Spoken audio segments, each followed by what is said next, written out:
None other than Dhiru भाई साहब। और धीरू भाई साहब को क्यों लोग आज भी रिलायंस को इतना क्यों मानते हैं, मैं कोई प्रमोट नहीं कर रहा हूं, बट क्यों मानते हैं, उसकी कहानी की शुरुआत यहां से होती है, नींव यहां से होती है।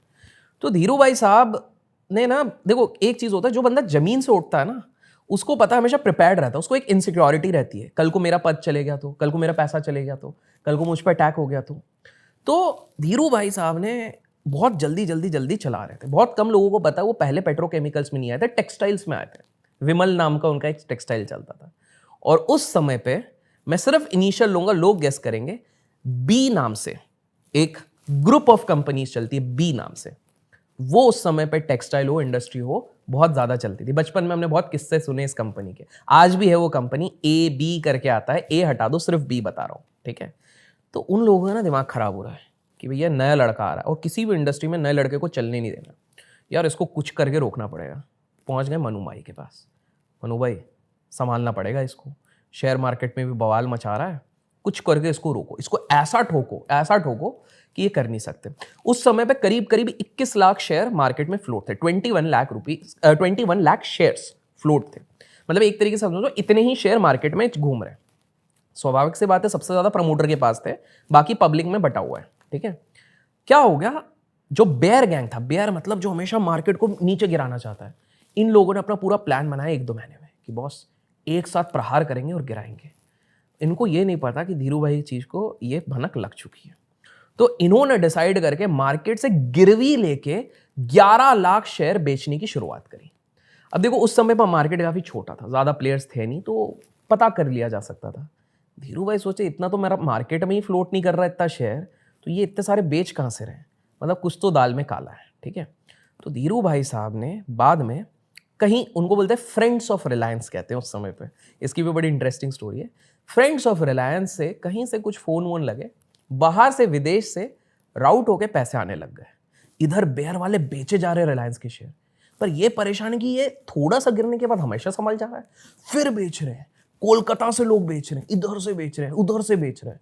और ये परेशान है कि यार इतना बेचने के बाद भी ये गिर क्यों नहीं रहा, क्योंकि फ्रेंड्स ऑफ रिलायंस जो उस समय के फोन से खरीदे जा रहे हैं, अब ये परेशान है क्योंकि अब बहुत ज्यादा हीटेड हो गए। इनको समझ में नहीं आ रहा इनका सोर्स ऑफ फंड्स क्या है, ये तो बिजनेस ही फंड्स होने चाहिए। आपको बता दूं उस समय पे क्या होता था कि आपके पास शेयर ना भी हो तो आप उसको बेच देते थे, लेकिन कुछ XYZ दिन बाद, जैसे 30-40 दिन बाद आपको डिलीवरी लेनी पड़ेगी। अगर आपने बेच दिया, आपके पास शेयर नहीं है, ऐसा तो चलेगा नहीं, आपको कभी तो खरीदना पड़ेगा। अब बेयर वालों को लग रहा था ये तो टूट जाएगा, टूट नहीं रहा। अब क्या हो गया, तब बदला सिस्टम, जो मैंने बताया, एक बदला सिस्टम चलता था।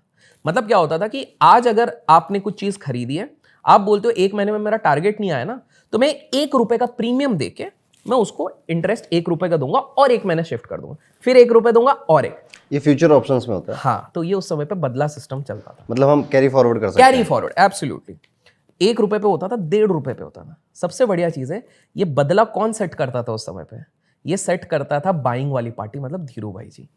धीरू भाई ने पता कर लिया बेटा बेयर्स पूरे पानी तक आ चुके हैं, 5 करोड़ रुपए उस समय पे, मतलब बैंकरप्ट हो जाते सारे बेयर्स वाले।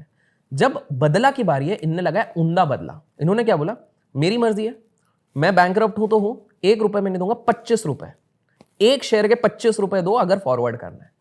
बेयर्स वाले हिल गए, BSE 3 दिन बंद, ये लोग भोकाल में, इनने सोचा शिफ्ट कर देंगे, एक जगह फंस जाएगा, ये तो फंस ही नहीं रहा, और ये बुरी तरह फंस गए। फाइनली हाथ पैर जोड़े, भाई हम काटने को तैयार है सौदे, लॉस उठाया, बैंकरप्ट नहीं हुए, लॉस उठाया। और धीरू भाई अंबानी ने तब अपना डंका गाड़ा कि रिलायंस इसलिए इतना बड़ा है कि इतना बड़ा, इनको कहते हैं कॉर्पोरेट रेडर्स, स्टॉक रेडर्स। विदेश में भी होता है, विदेश में डिज्नी नाम की कंपनी आपने सुनी है, 80s 90s में उस पर भी हुआ था। आज हम डिज्नी वर्ल्ड और डिज्नी चैनल नहीं देखते, मिक्की माउस और ये सब, वो तो उनने, डिज्नी वालों ने भी उधर संभाला, वो दूसरी स्टोरी है। तो यहां पर उन्होंने समझा।